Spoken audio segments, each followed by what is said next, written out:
I don't need it. I don't need it. I definitely don't need it. I need it!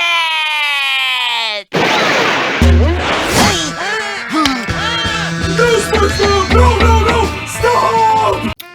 Last year, Valve's brand new all-in-one portable PC gaming device was announced, aka the Steam Deck.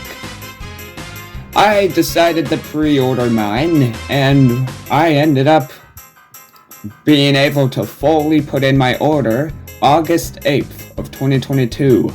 About a year-ish, maybe more, when I reserved it. I finally received the Steam Deck on the 17th, and I've had it in my possession for about 2 weeks.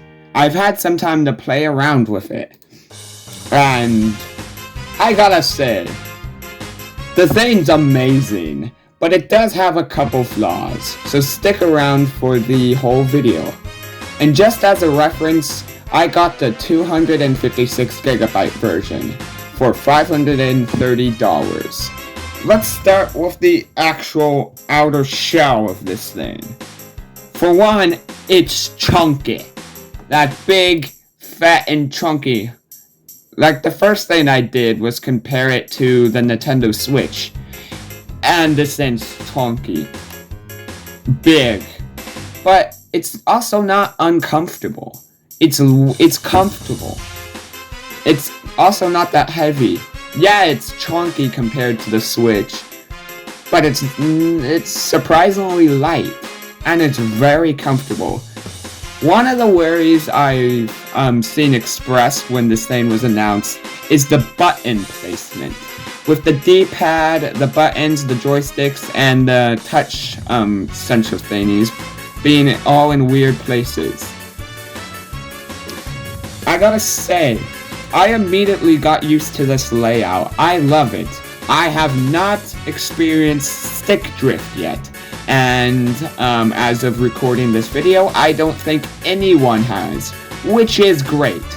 Alright, so when you actually go to play the Steam Deck, you get access to your library, but your games each have a rating.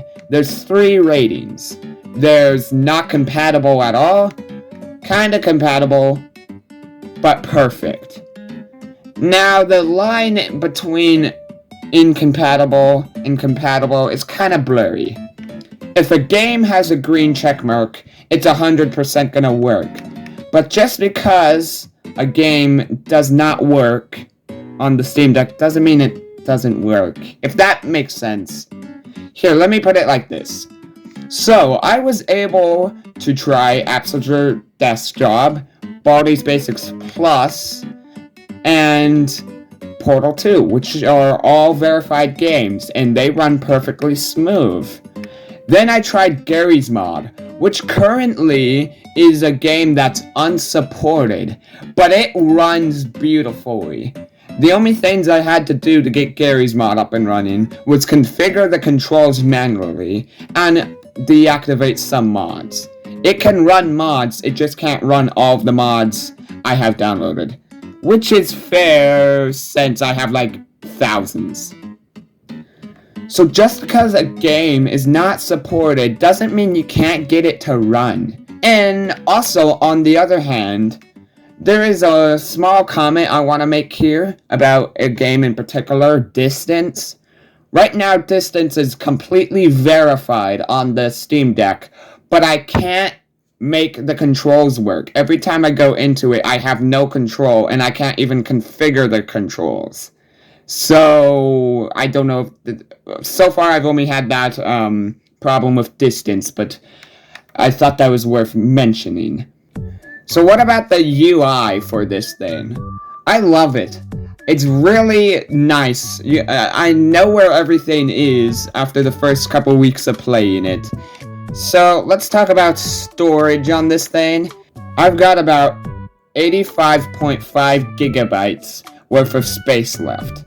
And so far, I've downloaded 84.3 gigabytes worth of games.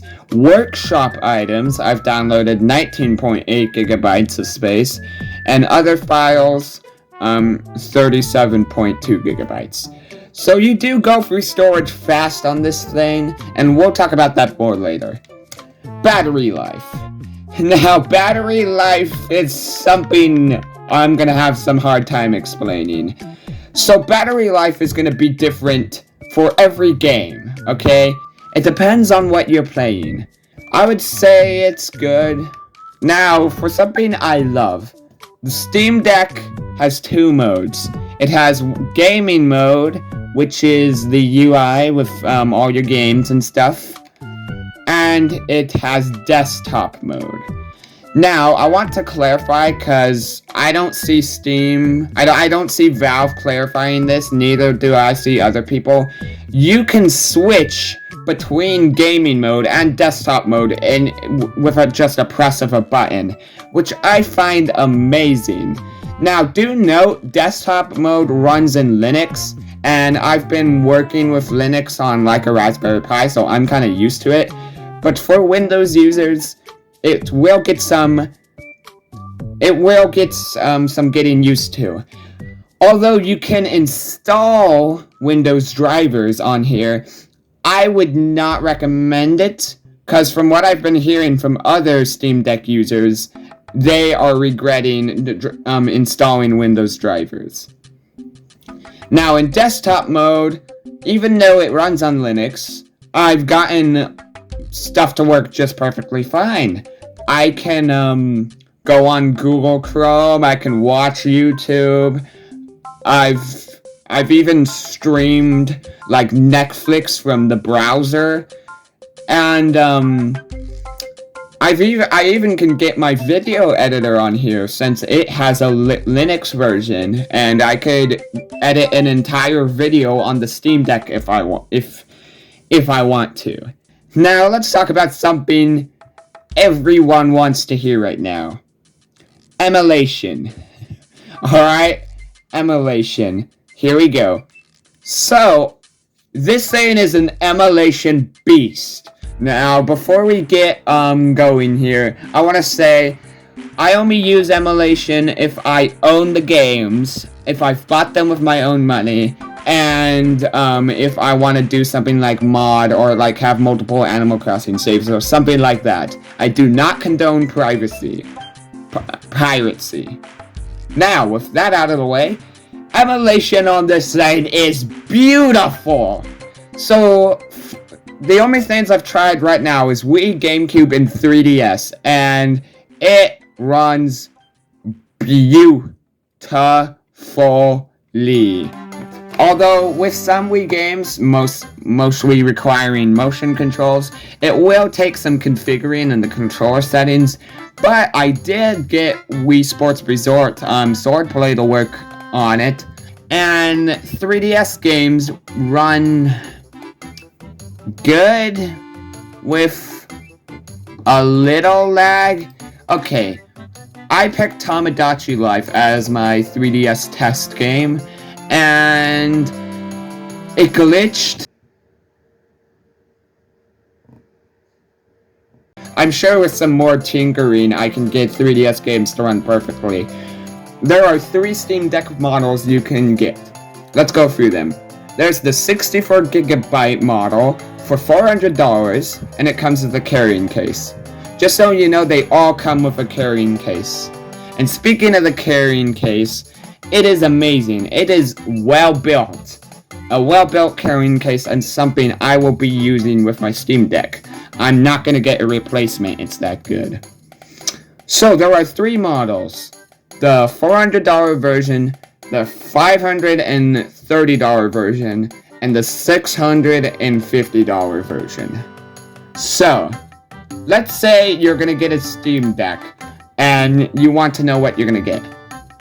If you have $650 lying around, obviously get the most expensive model.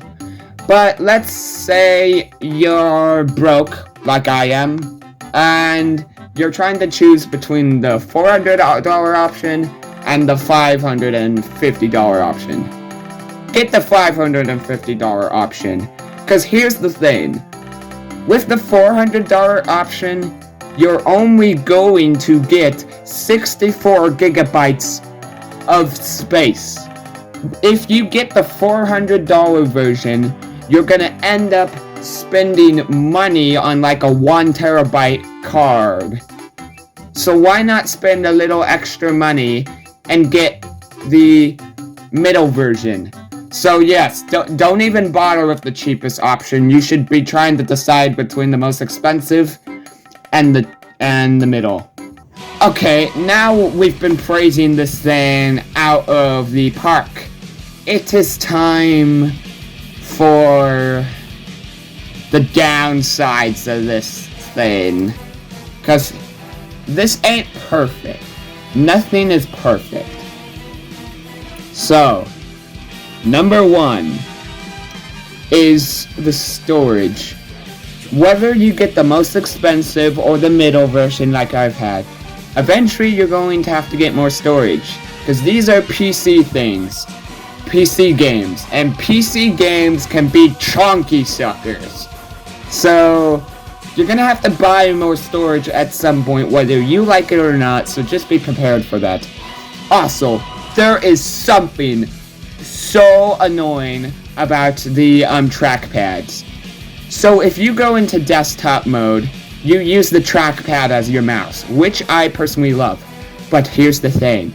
If you're like out in the car, like away from internet, and you're disconnected from the internet, when you start desktop mode, the trackpad won't work and the mouse will not work, and you'll have to use the touch screen to go into Steam and start Steam in offline mode just for your cursor to work. I get it. The Steam Deck is currently a Steam controller. But that's no excuse. I find it so frustrating that if I'm not connected to the internet and start desktop mode, the trackpad and mouse is just not gonna work until I start Steam in offline mode. They should really patch it where the trackpad works no matter what. I really can't think of actually anything negative. It's comfy to hold. It allows you to have your entire library on the go. It is a great time with a few problems here and there. If you enjoyed this review and if it helped you make a decision, please give me a like.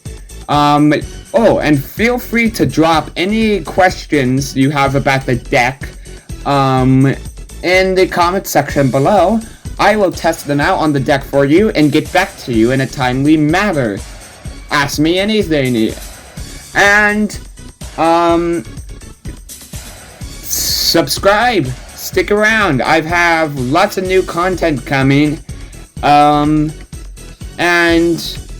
who knows, in the future I might make a part 2 about this video. Just kind of updating you after I've had it for like a year or so. So, yeah. I hope this video helped everyone out. And, I will see you later. Bye-bye.